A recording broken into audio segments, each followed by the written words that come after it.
일어서서 19장 찬양하겠습니다.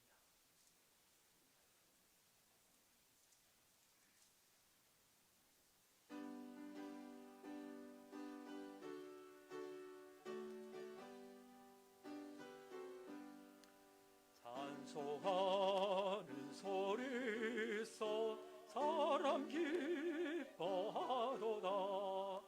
하늘 아버지의 이름 거룩거룩하도다. 세상 사람 찬양하자. 거룩하신 하나님께 할렐루야 할렐루야 할렐루야 아멘.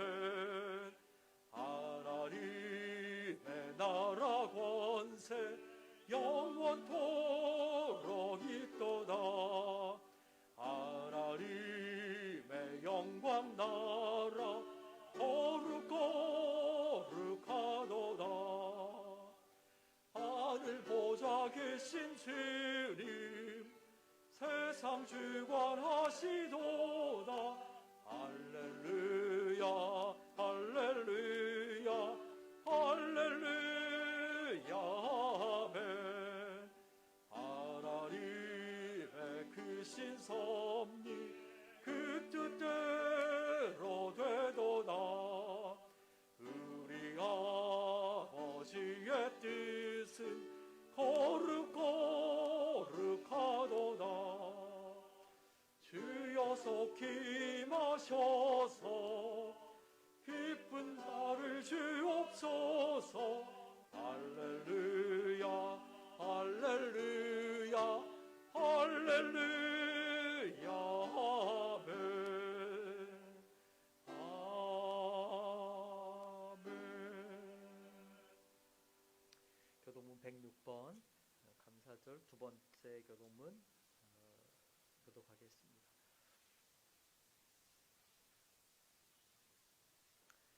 할렐루야. 우리 하나님을 찬양하는 일이 선하며 찬송하는 일이 아름답고 마땅하도다.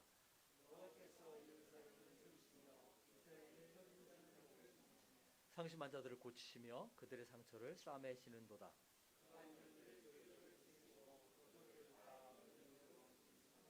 우리 주는 위대하시며 능력이 많으시며 그의 지혜가 무궁하시도다.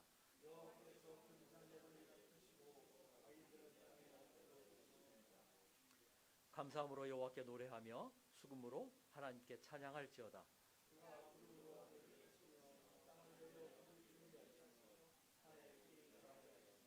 들짐승과 우는 까마귀 새끼에게 먹을 것을 주시는도다.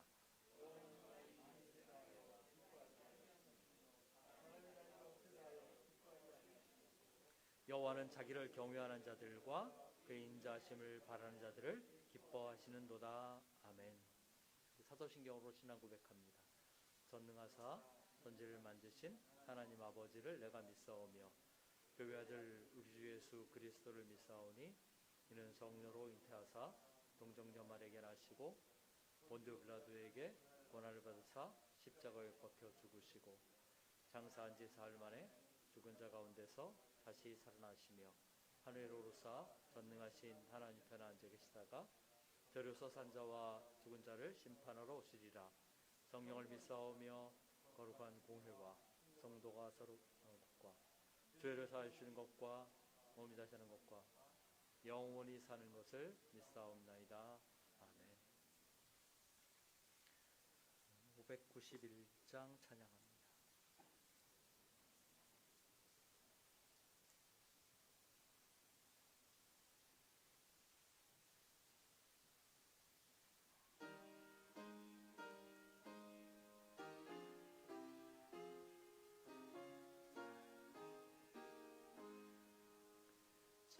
밭에 농부 나가 씹으려도 주 크신 능력 내려 잘 길러주셨네. 또사시 사철 따라 햇빛과 단미를 저 밭에 내려주시네.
주님의 은혜로 우리의 몸과 마음 새 힘이 넘치네. 주은혜 받은 우리 참 감사하면서 이 예물 드리오니 주소서.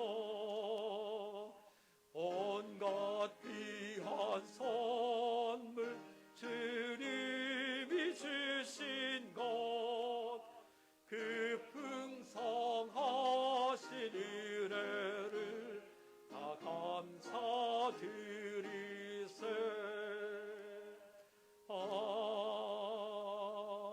아멘. 김문주 강사님 기도하시겠습니다.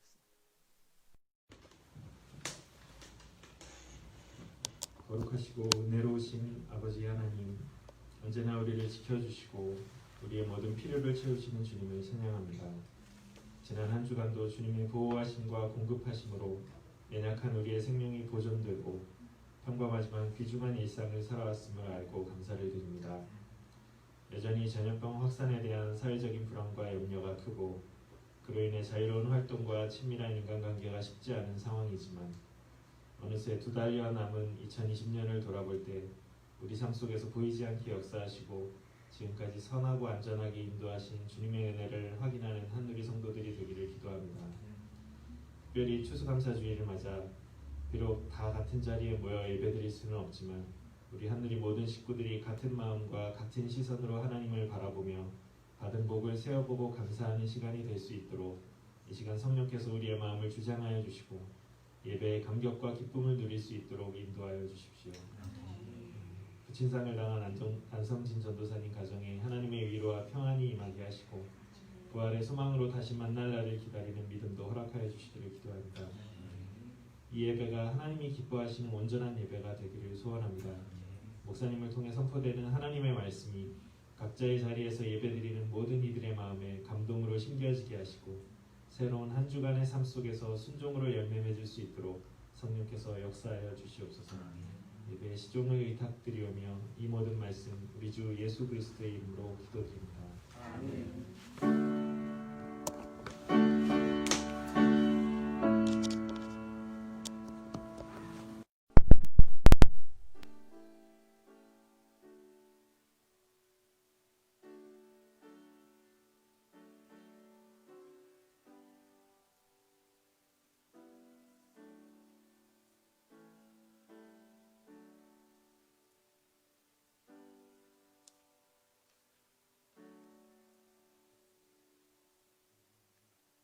사도행전 16장 16절에서 34절까지 읽겠습니다. 사도행전 16장 16절에서 34절까지 한 절씩 교독하겠습니다. 제가 먼저 16절 읽습니다. 우리가 기도하는 곳에 가다가 점치는 귀신 들린 여종 하나를 만나니 점으로 그 주인들에게 큰 이익을 주는 자라.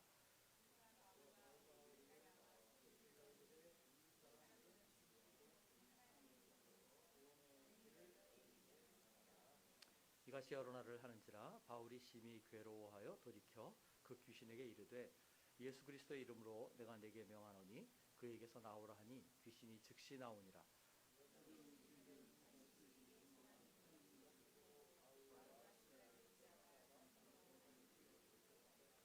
성관들 앞에 데리고 가서 말하되 이 사람들이 유대인인데 우리 성을 심히 요란하게 하여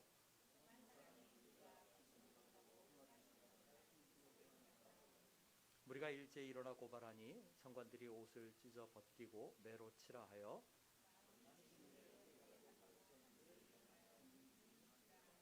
그가 이러한 명령을 받아 그들을 깊은 옥에 가두고 그 발을 착고에 든든히 채웠더니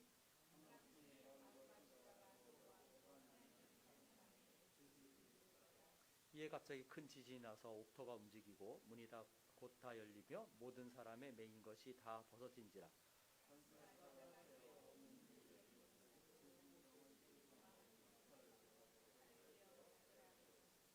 바울이 크게 소리질러 이르되 내 몸을 상하지 말라 우리가 다 여기 있노라 하니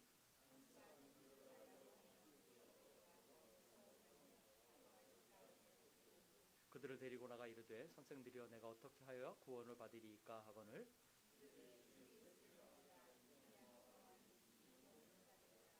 주의 말씀을 그 사람과 그 집에 있는 모든 사람에게 전하노다라.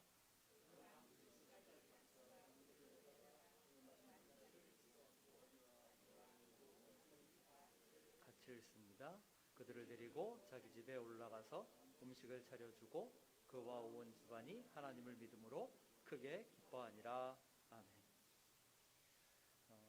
오늘은 한누리교회 역사상 또 제가 신앙생활을 하면서 보낸 추수감사절 가운데 가장 조촐하고 소박한 감사주일인 것 같습니다. 오늘은 물론 지난주보다 여러분들이 더 오셨습니다. 제가 아직 20명 이상 모이는 것이 허용이 안 되는 상황이라 어떤 분에게는 오시라고 하고 어떤 분에게는 오시지 말라고 할 수가 없어서 연락을 못 드렸는데 임장로님 오셨고 종일이가 이렇게 참석했고 정민이도 왔고 유집사님 가족 또 진솔이 선홍 집사님 그리고 이제 저 집사람도 한 달 만에 오프라인 예배를 오늘 참석을 했습니다. 그래서 다른 때보다는 조금 더 많이 모여 있는 상황이지만 예년처럼 정말 축제 같은 그런 느낌의 감사주일은 아닌 것 같습니다. 여전히 우리 한누리 식구들이 대부분이 온라인으로 예배하고 우리가 한 자리에 모여서 찬양하고 또 식탁에 둘러앉아서 기쁨을 나누고 교제할 수 없는 안타까움이 있습니다. 정말 이 코로나19로 인한 고통과 아쉬움이 아픔이 얼마나 큰지 모릅니다. 이 코로나만이 아니죠. 우리는 특별히 그 태풍과 또 폭우 때문에 유난히 어려움을 겪어왔습니다. 가을을 맞았지만 피해를 본 분들이나 또 농가의 시름이 얼마나 큰지 모릅니다. 예전과 달리 올해는 수확의 기쁨을 이야기하는 그런 것도 참 적은 것 같아요. 배춧값도 폭등을 했다 이런 이야기들이 나오는 것을 봅니다. 근심과 염려가 더 크게 느껴집니다. 코로나 때문인지 올해는 일어나는 재난들이 늘상 삶 속에 있는 일들이겠지만 유난히 더 두드러지게 힘겹게 느껴지는 시간입니다. 아마 다들 언제 끝날지 모르는 어두운 터널을 지나가는 것 같은 그런 느낌을 받고 있을 겁니다. 상황이 이렇다 보니까 감사주의를 맞았어도 이렇게 딱히 감사할 것이 없는 것 같은 생각도 들 수 있고 감사할 마음도 별로 일어나지 않는 것 같이 그렇게 여겨질 수도 있습니다. 지금은 감사하기보다 오히려 울며 통곡하고 탄식할 때다 이렇게 생각이 되기 쉽습니다. 그런데 오늘 우리가 읽은 이 본문의 바울과 실라 이야기는 우리에게 고난의 밤이 깊을지라도 오히려 감사해야 한다는 것을 일깨웁니다. 나아가서 그 고난 가운데 드리는 찬송과 감사야말로 우리에게 힘과 능력이 되고 하나님의 역사를 일으킨다는 것을 보여주는 말씀입니다. 이 본문 말씀은 예전에 사도행전 강해를 할 때 여러분들과 함께 한번 나눴던 말씀이에요. 그런데 성경에 기록된 사건들 가운데 고난 중의 감사를 가장 생생하게 보여준 신뢰가 이 사건입니다. 그래서 오늘 다시 한번 말씀을 살펴보면서 하나님 저와 여러분에게 주시는 은혜를 나눴으면 좋겠습니다. 16절을 보면 바울과 실라가 기도하는 곳에 가는 중에 점치는 귀신 들린 여종을 만났다 그렇게 말합니다. 이것은 이제 빌립보에서 이루어진 일이죠. 근데 이 귀신 들린 여종은 점을 쳐서 그 주인들에게 수입을 가져다주는 그런 사람이었어요. 그러니까 이 주인들은 여종의 주인들은 쉬운 말로 이 여종을 이용해서 앵벌이 같은 것을 한 것이죠. 그러니까 남의 딱한 상황을 이용해서 자기 배를 불리는 그러니까 귀신 들린 여자를 이용해서 자신들의 배를 불리는 그런 악한 사람들이었던 거예요. 그런데 이 여종이 바울과 신라를 따라다니면서 소리를 지릅니다. 뭐라고 말하냐면 이 사람들은 지극히 높은 하나님의 종으로서 구원의 길을 너희에게 전하는 자라 그렇게 얘기를 합니다. 그런데 한두 번 그러는 것이 아니라 여러 날을 그렇게 했다고 말해요. 그래서 바울이 얼마나 괴로웠는지 너무너무 괴로웠다 그렇게 이야기를 합니다. 그 부분을 보면서 우리가 한 가지 의문을 드는 것이 뭐냐면 바울이 왜 괴로워했냐 하는 거예요. 이 여종이 외치는 말을 가만히 들어보면 틀린 말이 하나도 없습니다. 구구절절이 다 옳은 말이에요. 그렇죠? 하나님에 대한 고백, 하나님이 지극히 높은 하나님이다 라고 말하죠. 또 바울과 신라가 그 높으신 하나님의 종이라고 말하죠. 그 맞는 말이잖아요. 그렇죠? 또 이들이 구원의 길을 너에게 전한다. 이런 것도 맞는 얘기예요. 그러니까 하나하나 뜯어보면 전혀 틀린 이야기를 하지 않습니다. 이런 상황이면 오히려 기뻐해야 하지 않을까 이렇게 생각할 수도 있어요. 귀신도 하나님의 일꾼을 알아보고 인정하는 것 아니냐. 저들이 알아서 그 복음 전파를 옹호하고 그 홍보해 주는 것 아니냐. 그러므로 박수치며 환영해야 될 것 아니냐. 이렇게 생각할 수 있습니다. 그러나 우리가 잘 생각해야 할 건 뭐냐면 말이 옳다고 해서 그 의도나 목적도 선하다, 옳다 이렇게 말할 수는 없어요. 이 여종이 하는 말은 결국은 그를 사로잡고 있는 귀신들의 말이죠. 그렇다면 사탄의 하수인인 귀신들이 이 귀신이 복음을 순종하고 하나님께 복종하고 하나님을 인정하고 그렇겠습니까? 예수 그리스도가 참 구원이신 것을 알리기 위해서 이렇게 말하도록 했을까요? 전혀 그렇지 않을 것입니다. 오히려 저들은 복음을 훼손하거나 방해하기 위해 이런 행동을 한 거예요. 실제로 이 여종이 공공연하게 이런 말을 외치면 사람들이 누구를 더 주목하겠습니까? 하나님의 사람들을 한눈에 꿰뚫어 본 이 여종의 그 신비한 능력에 감탄하겠죠. 그들을 한눈에 알아본 귀신의 능력에 더 주목할 것입니다. 그렇게 되면 사람들은 바울과 신라보다는 이 여종의 말을 더 믿고 따르게 될 거예요. 따라서 결국은 바울과 신라가 전하는 복음이 회방을 받게 될 수밖에 없는 것입니다.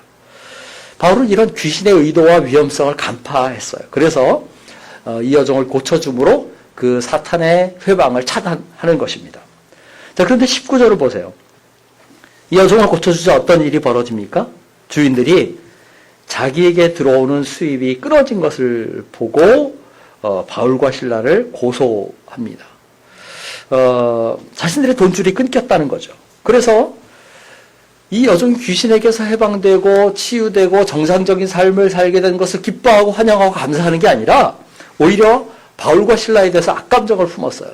그래서 관리에게 끌고 가서 고발을 합니다. 이 건전한 상식으로는 전혀 있을 수가 없는 일입니다. 우리가 생각할 때는 어떻게 사람이 이렇지? 이렇게 생각할 수 있어요. 그러나 우리가 조심할 것은 뭐냐면 만약에 저나 여러분이 다른 사람을 이익의 도구나 방편으로 여기게 되면 언제든지 우리도 쉽게 이런 잘못에 빠질 수 있다는 거예요. 더 쉽게 말하면 우리가 영혼의 가치보다 돈이나 재물의 가치를 더 크게 여기면 우리도 언제든지 같은 잘못을 범할 수 있게 됐다는 겁니다. 결국 바울과 신라가 고발을 당하는데 이 죄목을 보면 굉장히 엉뚱합니다. 이 유대인들이 성을 신음히 요란하게 하고 불건전한 풍속이나 사상을 전한다, 그렇게 전파한다고 말합니다. 결국 이 고소에 군중이 부하뇌동하죠. 그래서 두 사람을 다 고발하며 들고 일어납니다. 바울과 신라는 옷이 벗겨져서 매를 맞고 옥에 갇히게 됩니다. 이 상황을 쭉 보면 유죄 여부를 찬찬히 따지는 게 아니에요. 그냥 고소인의 고발한 사람의 말만 듣고 군중들의 소리에 이끌려서 그냥 유죄 판결을 하고 옥에 가둬버리는 것이죠. 죄인 취급을 하는 것입니다. 결국 감옥에 투옥된 바울과 신라는 착고까지 채워진 채로 깊은 옥에 갇히게 됩니다. 얼마나 억울하고 원통하겠어요. 선한 일을 하고도 감사하다는 인사를 받은 게 아니라 칭찬을 받은 게 아니라 오히려 매질을 당하고 옥에 갇혔으니까 정말 원통한 일이죠. 황당한 일입니다. 그런데 사도행전 이 문맥을 가만히 보면 이 일이 바울과 실라에게 한편으로 굉장히 낙담이 됐을 수도 있겠다, 이런 생각을 할 수 있어요. 왜냐하면 바울이 빌립보 성에 갈 때 드로아에서 마게도냐인의 환상을 보고 빌립보로 건너가죠. 그러니까 마게도냐 사람이 환상 중에 나타나서 건너와서 우리를 도우라, 그렇게 얘기를 합니다. 그래서 바울과 실라가 이제 빌립보로 가는 것이죠. 그러니까 그 마음에 얼마나 큰 기대가 있었겠어요. 이제 저곳은 분명히 복음의 문이 활짝 열려 있고 아무런 장애나 방해가 없을 것이다, 이렇게 생각했을 거예요.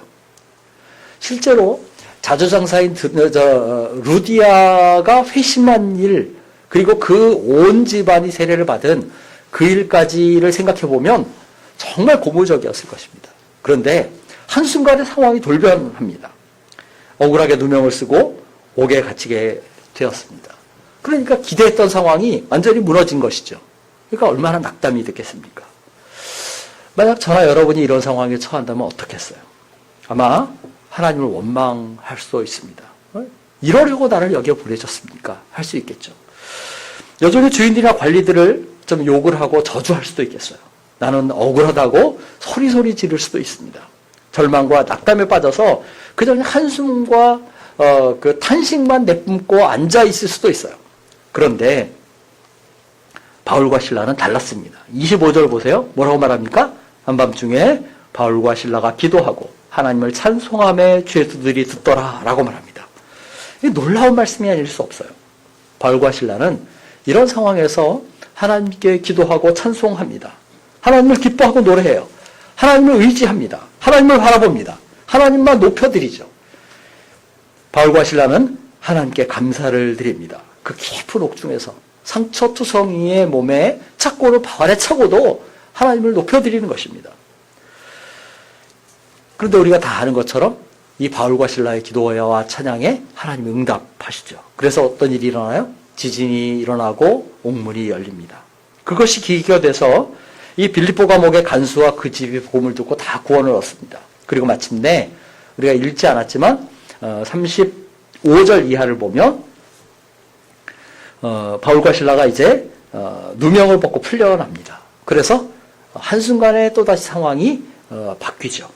묶여놓을 것이 풀릴 뿐만 아니라 오히려 구원의 역사가 일어나고 복음의 승리가 나타나는 것입니다. 자, 이 상황을 한번 이렇게 가만히 생각해 보세요. 이런 그 상황의 반전이 고난 가운데서 그것이 풀리는, 해결되는 상황의 반전이 어디에서 시작이 됩니까? 그것은 바로 한밤중에 옥중 찬양에서 시작이 됩니다. 찬송이 기적을 일으켰어요. 감사가 능력이었습니다. 찬양과 감사가 문제 해결의 열쇠였다라는 것을 본문에서 발견하게 됩니다. 제가 이렇게 얘기하면 어떤 분들은 좀 의문을 가질 수 있어요. 본문은 분명히 기도와 찬송을 얘기를 하는데 왜 목사님은 찬송이 해결의 열쇠고 능력이었다고 얘기할까? 그것은 왜 그러냐면 오늘 본문에 기도하고 찬송했다라고 말하는데 기도했다는 말은 사실은 분사입니다. 그리고 이 문장의 주동사는 찬송했다라는 말이에요. 그래서 25절에 그 바울과 실라가 기도하고 하나님을 찬송하며라는 말을 조금 더 정확하게 번역하면 바울과 실라가 기도하면서 찬송했다, 이렇게 얘기할 수 있어요. 그러니까 강조점이 사실은 우리말로 번역할 때 별로 차이가 안 나지만 강조점은 어디에 있냐면 찬송했다의 강조점이 있는 거예요. 제가 생각하기에는 이 상황에서 바울과 실라의 기도와 찬송을 구분하는 것은 별 의미가 없을 거라고 생각이 들어요. 더구나 이때 바울이 기도했는데 그 기도한 내용이 뭐겠습니까? 하나님 제발 나를 이 옥에서 끄집어내 주세요. 구출을 위해서 간구했을까요? 아마 그러지 않았을 거예요. 만약에 하나님 기적을 일으켜서 이 옥문이 좀 열리게 해주세요 라고 기도했다면 그 지진이 나서 옥문이 열리고 착고가 풀어졌을 때 바울과 실라가 어떻게 했겠어요? 당장 뛰어나갔겠죠. 그런데 그러지 않거든요. 그걸 보면 이때 바울과 실라는 오히려 구출을 위한 간구보다는 하나님의 은혜에 감사하는 찬양을 그 기도를 통해서 올려드린 것입니다. 한마디로 말하면 바울과 신라의 찬송이 곧 하나님께 올려드리는 기도였고 그의 기도가 하나님을 높이는 찬송이었다는 거예요. 그런데 이때 이 기도와 찬송을 가만히 생각해 보면 바울과 신라는 찬송할 때 그냥 한탄하듯이 푸념하듯이 그렇게 웅얼거린 것이 아닙니다. 두 사람은 아마 하나님을 향한 감사와 경배를 마음에 담아서 하나님을 높였을 거예요. 이런 찬양이 능력이 있죠. 우리가 찬송이 능력이 있다 그러면 그저 그냥 습관적으로 흥얼거리는 찬양을 생각하기 쉬운데 그건 그렇지 않습니다. 우리가 목소리만 높여서 노래를 부른다고 해서 하나님이 들으시는 것이 아닙니다. 그저 자기의 감흥이나 감동을 추구하는 찬양은 하나님께 상달되지 못합니다. 오직 우리의 찬양이 기도가 될 때, 우리의 찬양이 하나님을 향한 감사가 될 때, 그럴 때 비로소 그 찬양에 하나님 응답하시는 것이죠. 그때 비로소 닫힌 문이 열리고 우리 삶에 어두움이 걷히게 되는 것입니다. 이 25절을 잘 보세요. 여기서 우리가 주목할 것은 첫머리에 한밤중에라는 말이에요. 사실 이 한밤중에라는 말처럼 바울과 신라가 처한 상황을 잘 묘사해 주는 말이 없습니다. 한마디로 말하면 바울과 신라는 한밤중 같은 그런 흑암 속에 있었던 거예요. 매를 맞아 온몸이 만신창이가 됐을 것입니다. 여기저기 멍들고 깨지고 상처투성이었을 거예요. 그런데 24절을 보면 그 감옥 가운데서도 어디에 갇혀요? 깊은 옥에 갇혔더라 그렇게 얘기를 합니다. 볕이 제대로 들지 않는 곳이었어요. 그래서 뒤에 보면 간수가 등불을 달라고 하는 것을 보게 됩니다. 그러니까 육안으로는 사람이 있는지 없는지 제대로 분간도 안 되는 그런 옥에 갇힌 거예요. 칠흑 같은 어둠 속에 있었습니다. 거기에 발에 착고까지 차고 있었으니까 정말 어둠이 짙게 들인 그런 상황이었어요. 그런데 우리가 주목할 것은 바로 그때에 바울과 신라가 찬송했다는 것입니다. 이 한밤중에 옥중에서 했다는 거예요. 바울과 신라는 어둠이 거친 다음에 찬송한 것이 아닙니다. 바울과 신라는 옥문이 열린 다음에 감사한 것이 아니에요. 바울과 신라는 그의 발에 착고가 풀리니까 그때야 비로소 하나님을 찬양하고 감사한 게 아니에요. 한밤중에 감옥에 갇혀서 오히려 발에 착고를 차고도 하나님을 찬양하고 감사한 것입니다. 캠벨 몰간 목사님이 이렇게 얘기를 했습니다. 옥문이 열리고 석방될 때는 누구라도 노래할 수 있다. 옥문이 열리고 석방될 때는 누구라도 노래할 수 있다. 그러나 그리스도인은 감옥 안에서 노래할 수 있다. 이렇게 얘기합니다. 이게 그리스도인과 세상 사람의 다른 거죠. 믿음이 있는 사람과 믿음이 없는 사람의 차이죠. 하나님을 의지하는 사람과 하나님을 의지하지 않는 사람의 차이입니다. 삶에 고난이 있느냐 없느냐를 놓고 그리스도인과 비그리스도인의 차이를 얘기할 수 없어요. 정확히 말하면 삶의 고난을 대하는 태도에 있어서 어떤 차이가 있느냐 그것입니다. 신자가 세상 사람들과 결정적으로 다른 차이점 하나는 뭐냐면 고난의 한가운데서도 감사하고 찬양할 수 있다는 거예요. 인생의 한밤중에 하나님을 노래할 수 있다는 것입니다. 세상 사람들은 이 코로나19가 다 지나가고 삶의 자유함과 평안함이 찾아오면 그때 비로소 노래할 수 있을지 몰라요. 그러나 우리는 지금 이 코로나19 한가운데서도 하나님을 노래할 수 있다는 것입니다. 그게 믿는 사람의 모습입니다. 나아가서 우리가 알아야 할 것은 뭐냐면 이 고난 중에 드리는 감사와 찬양이야말로 우리 삶의 능력이고 위로고 힘이라는 거예요. 생각해 보세요. 이 바울과 신라가 그렇게 매를 맞고 발에 착고를 차고 옥에 갇혀서 그냥 엎드러져 있었다면 어땠을까요? 아마도 그들의 고통과 낙담은 더 깊어지고 더 심해졌을 겁니다. 그런데 두 사람이 찬양하고 기도하기 시작하니까 어떤 일이 벌어져요? 하나님이 이 두 사람의 마음에 아마도 말할 수 없는 위로와 평안을 주셨을 거예요. 두 사람이 하나님에 감사하니까 어떤 아픔도 넉넉히 감사하시는 않으시는 하나님의 그 넉넉한 은혜가 그 두 사람에게 임했을 것입니다.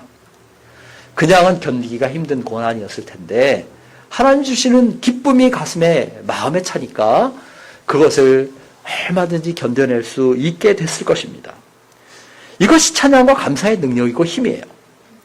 한번 여러분이 처한 상황들을 돌아보시기를 바랍니다. 당장 이 코로나19 때문에 우리 모두가 공통적으로 겪는 일이 아니어도 아마 개인적으로 어려움들을 겪는 분들이 있을지 모릅니다. 나는 지금 인생의 한밤중 같은 그런 시기를 지나고 있어 라고 생각할 수 있을지도 모르겠어요. 사방이 꽉 막힌 감옥 안에 있는 것 같다. 그런 감정을 느끼시는 분도 있을지 모르겠습니다. 나는 발에 착고를 차고 있어서 옴쭉달싹할 수 없어. 그런 감정을 느끼는 분도 있을 수 있어요. 어쩌면 남 모르는 상처를 안고 신음하며 고통하는 분들이 여러분들 가운데 있을 수도 있습니다. 그런데 만약에 그렇다면 바로 이때가 하나님을 찬양하고 감사할 때라는 것을 기억해야만 합니다. 지금이야말로 기도할 때예요. 찬양은 즐거울 때만 하는 것이 아닙니다. 감사는 삶이 순탄하고 평온할 때만 하는 것이 아니에요. 오히려 찬양과 감사는 고난 가운데 하는 거예요. 그것이 힘이 되고 능력이 되고 우리에게 위로가 됩니다. 우리에게 담대함을 줘요. 성경 인물 가운데 찬양 혹은 감사하면 가장 먼저 떠올릴 수 있는 인물이 누구예요? 다윗이죠. 근데 다윗이 그 시편을 보면 얼마나 많이 하나님을 찬양하고 감사하고 하나님을 높이는지 몰라요. 그런데 그 다윗의 그런 시편의 대부분이 어느 시기에 기록됩니까? 그의 삶이 평온할 때보다 고난 가운데 있을 때, 어려움이 있을 때 기록돼요. 다윗은 위험 가운데, 아픔 가운데, 고통 가운데 한밤중 같은 고난의 때에 찬양을 통해 하나님을 의지하고 하나님께 감사한 것입니다. 그러기에 하나님이 그 다윗의 영혼에 힘과 위로를 주신 거예요. 저는 우리 한누리 가족들도 인생의 한밤중에 찬양하는 사람들 되시기를 바랍니다. 인생의 한밤중에 하나님께 감사하는 사람들 되시기를 바랍니다. 물론 우리 삶에 빛이 가득할 때도 우리가 감사하고 찬양해야 되죠. 그러나 어두울 때일수록, 고난의 때일수록, 절망되고 낙담되는 때일수록 우리가 더더욱 하나님께 감사해야만 합니다. 그러면 바울과 실라의 찬양과 감사에 응답하신 하나님이 저와 여러분의 찬양과 감사와 기도에도 반드시 응답하실 것입니다. 자, 이 바울과 실라의 옥중 찬양을 한번 다시 생각을 해보세요. 이것이 두 사람에게만 위로가 되고 구원이 되고 힘이 된 것이 아니죠. 본문 25절을 잘 보면 마지막에 우리가 주목할 말이 있어요. 하나님을 찬송하며 뭐라고 말합니까? 죄수들이 듣더라 그렇게 말합니다. 누가는 그저 바울과 실라가 옥중에서 찬양하더라, 감사하더라, 기도하더라 그렇게 끝나지 않았어요. 중요한 한마디를 덧붙이는데 그것이 뭐냐면 죄수들이 듣더라 라는 말이에요. 우리가 놓치기 쉽습니다. 왜냐하면 감옥에서 찬양하는데 그것도 큰 소리로 찬양하면 당연히 죄수들이 듣지 이렇게 생각할 수 있어요. 그런데 그 당연한 말을 왜 바울이 누가가 이 사도행전을 기록하면서 여기다 덧붙였겠어요. 이 말은 무슨 얘기냐면 바울과 실라의 옥중 찬양이 죄수들에게 깊은 영향을 미치고 가만을 끼쳤다 하는 것입니다. 빌립보 옥중에 죄수가 몇 명 있었는지 모르겠어요.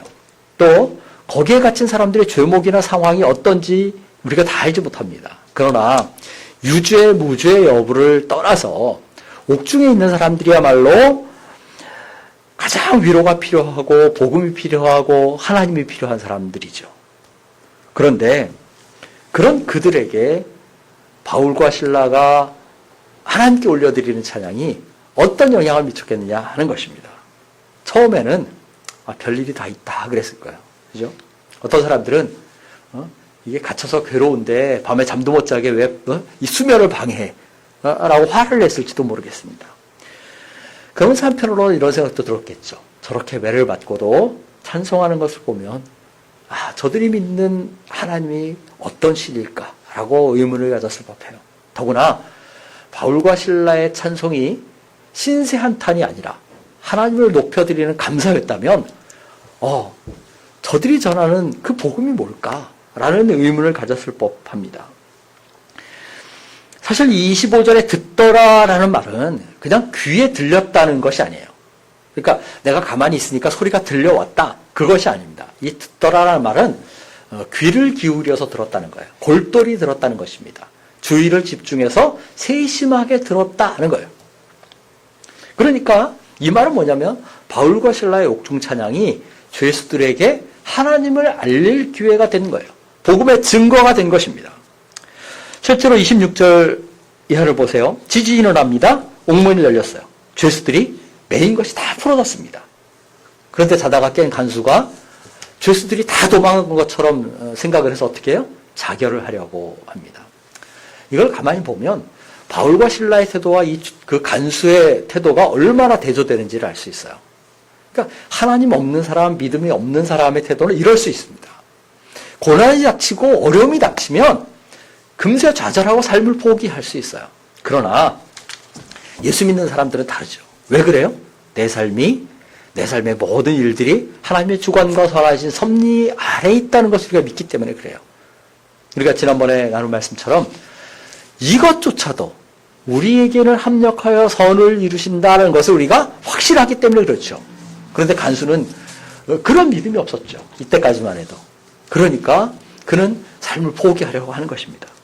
그런데 다행히도 28절에서 바울이 간수를 만류합니다. 우리가 다 여기 있노라 라고 말해요. 여기 우리가 다 라고 말할 때 우리가 다는 바울과 실라만 가리키는 것이 아니라 옥중에 있는 죄수들 전부를 다 가리켜요. 그러니까 옥문이 열리고 착고가 풀어지고 메인 것이 풀어졌는데도 도망가는 탈출하는 죄수가 하나도 없었다는 겁니다. 왜 그럴까요? 이상한 일 아닙니까? 만약에 사형을 앞두고 있는 죄수가 있었다면 이거야말로 정말 좋은 기회 아닙니까? 그렇죠? 살아날 수 있는 기회인데. 근데 왜 도망을 가지 않았을까요? 제가 생각하기에는 아마도 이 옥중의 죄수들은 하나님의 능력의 그 두려우심에 압도되었을 거예요. 바울과 실라의 찬양을 귀 기울여 듣고 있던 저들은 이 지진이나 옥문이 열리고 메인 것이 풀어지는 이 상황이 그냥 우연히 발생한 일이 아니라는 것을 알았을 거예요. 하나님이 개입하셔서 하나님이 이 일을 일으키셨구나라는 것을 알았겠죠. 그래서 그 하나님의 능력의 두려움을 느꼈기에 감히 움직이는 엄두를 못 냈던 것입니다.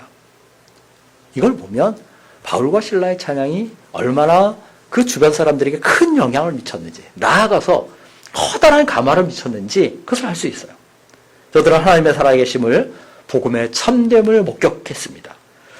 성경이 낱낱이 기록하고 있지는 않지만 아마 이때에 빌립보 감옥에 있던 사람들 중에는 예수를 믿은 사람들이 많았을 거예요. 출소한 이후에 복음을 받고 신앙생활을 시작한 사람들이 많이 있었을 것입니다. 그런데 29절 이하에서 우리는 실제 구원 사건을 보게 되죠. 빌립보 감옥의 간수와 그 가족이 다 예수를 믿고 세례를 받습니다. 물론 엄밀히 말하면 이 간수의 회심이나 그 가정의 회심 사건은 옥중 찬양의 직접적인 결과는 아니에요. 왜 그렇습니까? 바울과 실라가 찬양할 때, 기도할 때 이 간수는 뭐 하고 있었어요? 자고 있었어요. 그죠? 그러니까 바울과 실라가 무슨 내용으로 하나님을 찬양하는지 제대로 듣지 못했을 것입니다.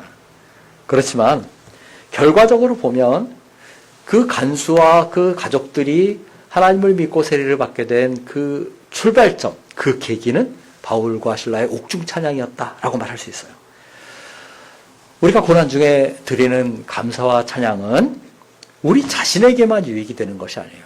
그것은 누군가에게 하나님을 알릴 기회가 됩니다. 하나님을 증거할 기회가 돼요. 우리의 신앙의 참됨을 드러내고 입증할 기회가 되는 것입니다. 세상 사람들을 복음회로, 참된 구원회로 이끌 수 있는 기회가 됩니다. 우리 믿음의 위력은 삶이 평온하고 세상적으로 형통하고 우리가 물질적으로 부요함을 누릴 때에 드러나는 것이 아니에요. 속된 말로 말해서 우리가 세상에 잘 나갈 때에 우리 믿음의 위력이 드러나는 것이 아닙니다. 우리 믿음의 위력은 우리가 고난의 한가운데 있을 때, 우리 삶의 위기가 고조됐을 때, 오히려 큰 상실과 아픔을 겪었을 때, 그때 드러나는 부분이에요. 그럴 때 우리가 기도하고 찬양하고 하나님을 바라본다면, 하나님께 감사하는 모습을 본다면 세상은 저들이 믿는 하나님이 누구시기라고 할 것입니다. 저들이 바라는 천국이 무엇이기라고 말할 거예요. 저들이 믿는 예수 그리스도의 구원, 그것이 무엇이기에 라고 호기심을 품을 것입니다. 그런데 만약에 우리가 인생의 한밤중에 세상 사람들과 똑같은 태도를 지니다면 어떻게 되겠습니까? 만약에 우리가 건강을 잃어버리고 낙심해서 좌절해 있다면, 돈을 잃어버리거나 사업에 실패하거나 했을 때 주저앉아서 한탄하고 있다면 세상 사람들이 어떻게 얘기하겠어요? 아, 저 예수쟁이들 천국의 소망을 두고 있다고 하는데 사실은 그게 아니구나. 저들도 이 땅의 소망을 두고 있구나. 저 예수쟁이들 하나님을 믿는다고 말하는데 사실은 저들이 의지하는 것이 돈이고 건강이고 부귀고 영화구나. 그렇게 생각할 것입니다. 어떤 그리스도인이 세상의 영향과 과모와 도전을 줄 수 있을까? 어떤 그리스도인이 세상에 하나님을 복음을 하나님 나라를 구원할 수 있을까? 바울과 실라처럼 인생의 한밤중에 고난 가운데서 감사하고 찬양하는 그리스도인일 것입니다. 사실 바울과 실라라고 해서 하나님께 찬양하고 감사하는 일이 쉬웠을까요?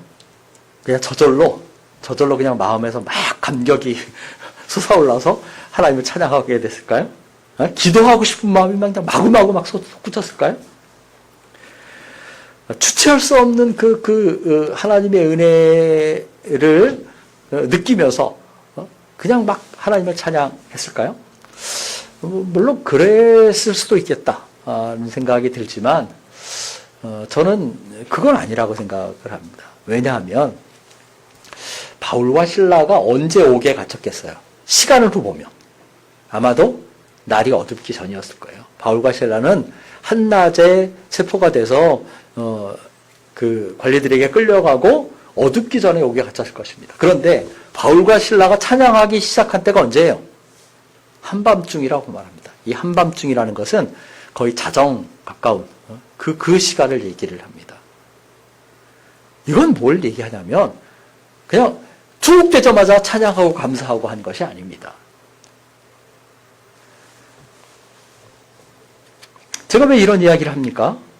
바울과 실라도 극심한 고통 중에 기도하고 감사하고 찬송하는 것이 쉽지 않았을 거라는 거예요. 지금 이 상황이 찬양이나 감사와 어울릴 법한 상황이 전혀 아닙니다.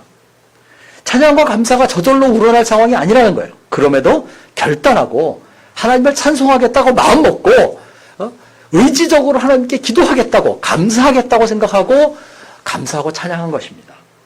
그럴 때 두 사람의 영혼에 위로가 임하고 또 옥문이 열리고 죄수들에게 하나님이 증거되고 간수와 그 가족은 그 구원을 얻는 놀라운 역사가 일어난 것입니다. 저는 여러분의 신앙생활에서 저절로 되는 것은 없어요. 저절로 되는 건 없습니다. 모두가 의지를 발휘하고 결단해야 할 일입니다.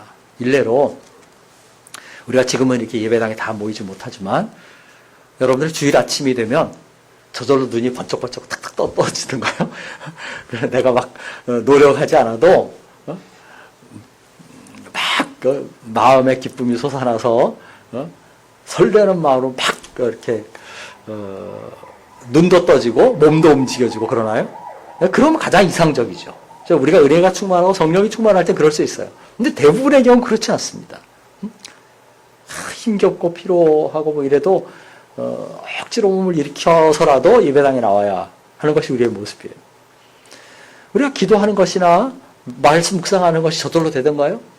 여러분들이 한 달 월급을 받아서 거기서 11조를 떼고 감사헌금을 떼고 하나님께 예물을 바치는 것이 그냥 쉽게 되던가요? 그렇지 않습니다. 이거 10년, 20년, 60년, 70년 신앙생활 해도 다 의지적으로 결단하고 마음을 먹고 해야 되는 일이에요. 마음을 다잡아야 할 수 있는 일입니다. 이거는 감사와 찬양도 마찬가지예요. 지금 이 상황이 감사할 상황입니까? 지금 이런 상황에서 하나님을 찬양한다는 것이 말이 됩니까? 이런 말을 우리가 하지 말아야 됩니다. 오히려 그런 생각이 들 때야말로 뭐 할 때요? 감사할 때요. 그런 생각이 내 마음에 들면 그때가 바로 기도할 때고 찬송할 때입니다. 그때야말로 의지를 발휘해서 우리가 간절히 하나님을 찾고 하나님을 바랄 때예요. 우리 한누리 가족들은 인생의 한밤중에도 하나님을 찬양하는 사람들 되시기를 바랍니다. 감옥처럼 사방이 꽉 막힌 상황에서도 하나님을 높여드리시기를 바랍니다. 오히려 손발에 착고가 채여서 내가 움쭉달싹할 수 없는 그런 형편에 있을지라도 하나님께 기도하고 감사하시길 바랍니다. 그러면 바울과 신라의 옥중 찬양과 감사, 기도에 응답하시는 하나님이 저와 여러분의 기도와 찬양에도 그 감사에도 응답하실 것입니다. 찬양하겠습니다. 338장입니다.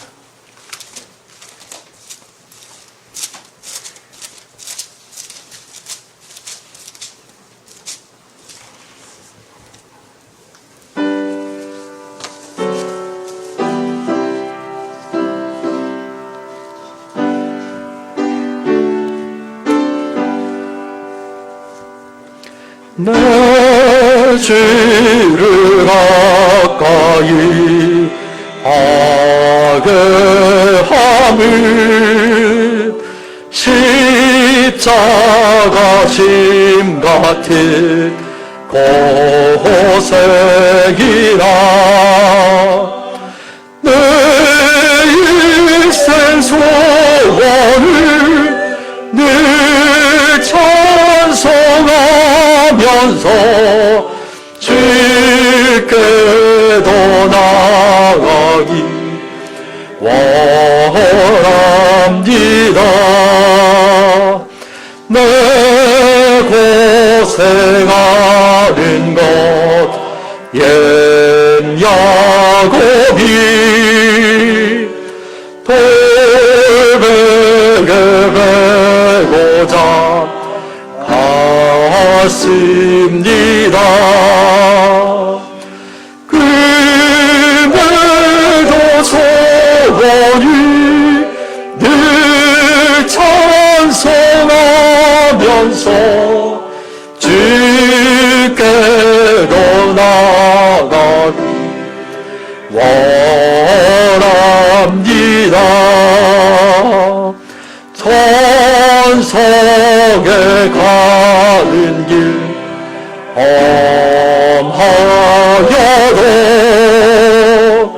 생명길 괴라니 이래로다.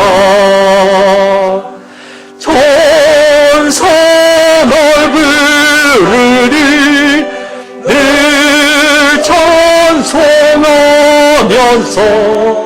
주께로 나가기 원합니다.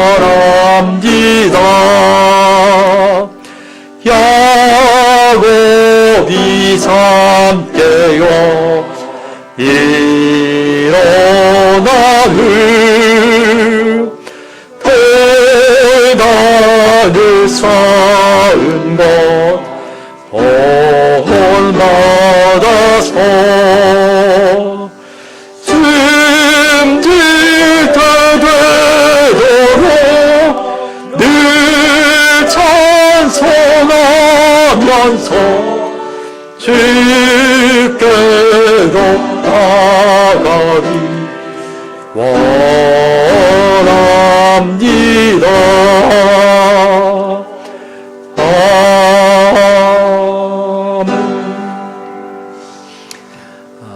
바울과 신라가 옥중에서 찬양한 곳이 빌립보였죠. 그런데 바울이 로마 감옥에 로마에 투옥되어 있을 때 빌립보 교회에 편지를 하나 보내죠. 그것이 우리가 알고 있는 빌립보서입니다. 근데 빌립보서를 우리가 말할 때 기쁨의 서신이라고 얘기를 해요. 왜냐하면 4장으로 된 그 짧은 편지 안에 기쁨이나 기뻐하라라는 말이 16차례나 반복되기 때문에 그렇습니다.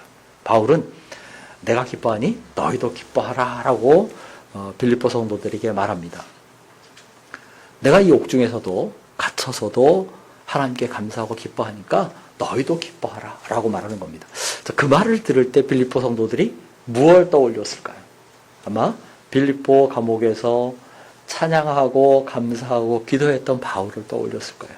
바울의 그 권면이 그냥 공허한 울림이 아니라는 것을 알았을 거예요. 그래서 우리도 바울처럼 기뻐하는 사람들이 되어야겠다. 고난 가운데 감사하는 사람들이 되어야겠다. 고난 가운데 하나님을 찬양하는 사람들 되어야겠다라고 다짐했을 것입니다. 오늘 말씀 생각하면서 기도하면 좋겠습니다. 우리도 고난의 한가운데서 하나님을 찬양하는 사람들 되게 해주십시오. 우리가 한밤중 같은, 인생의 한밤중 같은 그런 시기를 지나고 있지만 이때 하나님께 감사하게 해주십시오. 또 이 고난과 어려움 가운데서도 우리를 지키고 보호하시며 우리의 필요를 채우시는 하나님의 은혜를 감사하는 시간을 갖겠습니다. 같이 기도합니다. 하나님 아버지, 참으로 은혜를 감사합니다. 칠흑 같은 어둠 가운데 깊은 옥중에 있으면서도 하나님을 찬양하고 기도하며 감사했던 바울과 실라를 생각합니다. 저들의 옥중 찬양을 하나님이 기쁘게 받으셔서 참으로 옥문이 열리고 묶인 것이 풀어지며 하나님의 구원과 역사가 나타나는 것을 우리가 보게 됩니다. 아버지 하나님, 우리가 이 밤이 지난 후에 찬양한다고 하지 않게 하시고 이 고난이 거친 다음에 하나님을 높여드린다고 하지 않고 이 가운데서도 우리를 여전히 붙잡고 계시며 우리와 동행하시는 하나님을 신뢰하게 감사하고 찬양하는 사람들 되게 해주시기를 기도합니다. 하나님, 참으로 한순간 약단 가운데 있는 일들이 있다면 주께서 찾아가셔서 위로하시고 하늘의 평안을 채우시며 은혜를 베풀어 주시옵소서. 감사가 능력이고 힘이고 하나님을 찬양함이 우리에게 하나님의 역사가 되는 것을 우리가 기도하게 하옵소서. 우리의 찬양과 감사를 통해 참으로 하나님의 살아계심이 세상에 드러나도록 주님이 도와주시옵소서. 우리가 바울과 실라 같은 기쁨의 사람, 감사의 사람, 찬양의 사람, 기도의 사람 되게 주옵소서.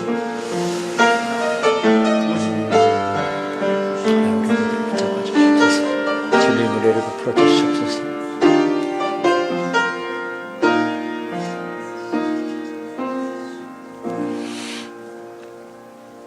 깊은 옥에 갇혀 한밤중에 하나님을 찬양했던 바울과 실라를 우리가 생각합니다.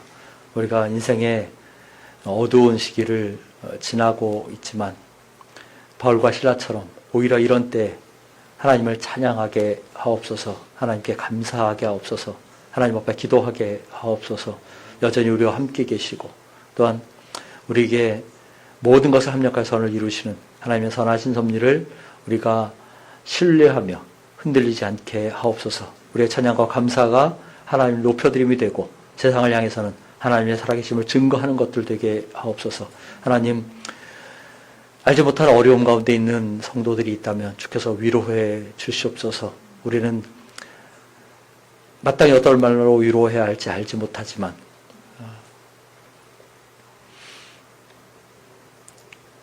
피할 바 없는 하나님의 그 평안이 성도들의 마음을 어루만지시고 감싸셔서 낙담치 않게 하시고 그 슬픔을 이겨내고 고난을 이겨낼 수 있도록 주님이 도와주시옵소서. 하나님, 특별히 오늘 추수감사절을 맞아 우리가 주께서 우리에게 베푸신 은혜를 기억하며 작은 예물을 주 앞에 드렸습니다. 참으로 이 물질이 쓰이는 곳에 하나님의 선하심이, 아름다우심이, 복음의 복됨이 드러나게 하옵소서. 손을 들어 헌금한 손길들을 주께서 복 주셔서 세상에서 물질로 어려움을 당하지 않게 하시고 이웃을 향해서나 하나님을 향해서나 늘 선한 일에 부요할 수 있도록, 넉넉할 수 있도록 주님 도와주시옵소서. 여러 가지 모습으로 교회를 섬기고 또한 돌아보는 우리 성도들이 있습니다. 주께서 일꾼들의 그 수고를 귀하게 받아주시고 또한 기억해 주시옵소서. 오늘 예배 이후에 이 한날의 모든 삶을 주께 맡겨드립니다. 하나님, 우리와 함께 하옵소서. 감사하며 예수님의 이름으로 기도합니다. 아멘. 교회 소식 보겠습니다. 아마 오늘 이제 정부가 방역 지침을 새로 발표할 것 같은데,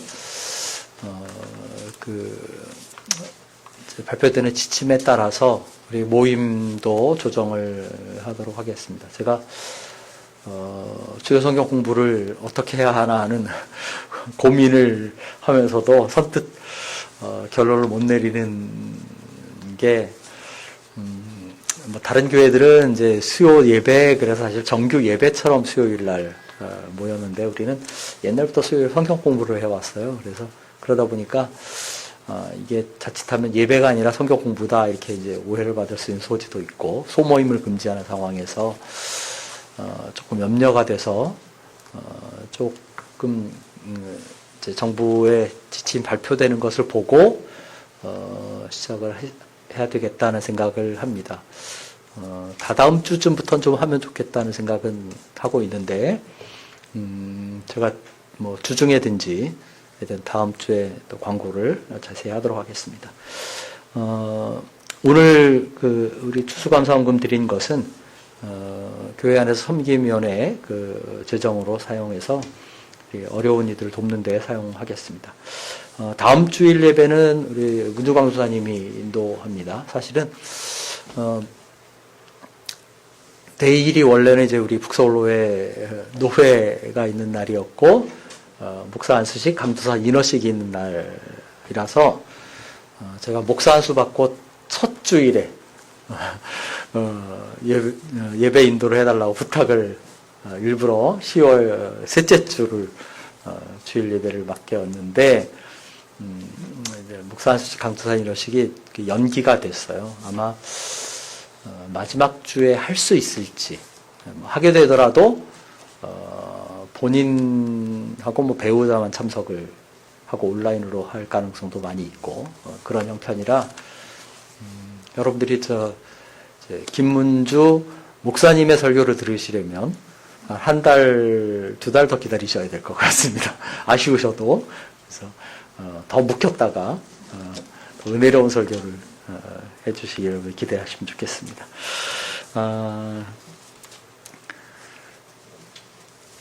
뭐 함께 식사하고 교제하는 기쁨은 없지만, 오늘 여러분들 각 가정에서 추수감사절 파티를 조촐하게 좀 하시면 또 아이들에게도 기쁨이 되고 가족들에게도 기쁨이 될 것 같습니다. 여러분들을 한자리에서 감사함으로 만날 날을 기대하면서 기도하고 또 그렇게 기다리겠습니다. 제가 요즘 여담인데, 제가 요즘 집사람하고 저녁마다 개운산하고 고대를 한 1시간 반 매일 저녁마다 돕니다. 그런데 이제 예전에 이중으로 방송해드려요. 예전에 제가 이제 월요일마다 산에 간 적이 있는데, 그때 참 좋았던 것은 뭐냐면, 산길을 올라가면서 그냥 묵묵히 말씀 묵상하고 기도하고 하는 게 참 좋았었어요. 이제 며칠 동안 그냥 아무 생각 없이 개운산 올라갔다가 고대 돌고 그러다가 한 2, 3일 전부터 제가 이렇게 돌면서 기도를 합니다. 이제 우리 한누리 식구들 한 사람 한 사람 얼굴을 다 떠올리고 아이들 이름도 다 떠올려가면서 기도를 하는데, 그 걸으면서 하는 기도가 얼마나 좋은지 몰라요. 그래서 여러분들 향한다는 마음을 가지고 제가 매일매일 기도하겠습니다. 여러분들도 저를 위해서 기도해 주시고 교회를 위해서 기도해 주시길 바랍니다. 이제 일어나셔서 3장 찬양하고 축도로 예배 마치겠습니다.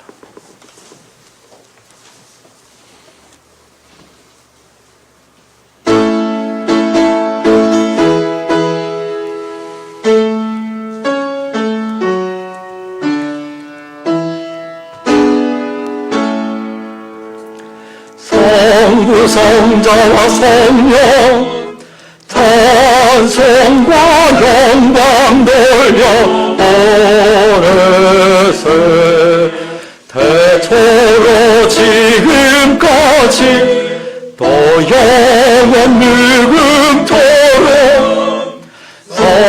성삼위께 영광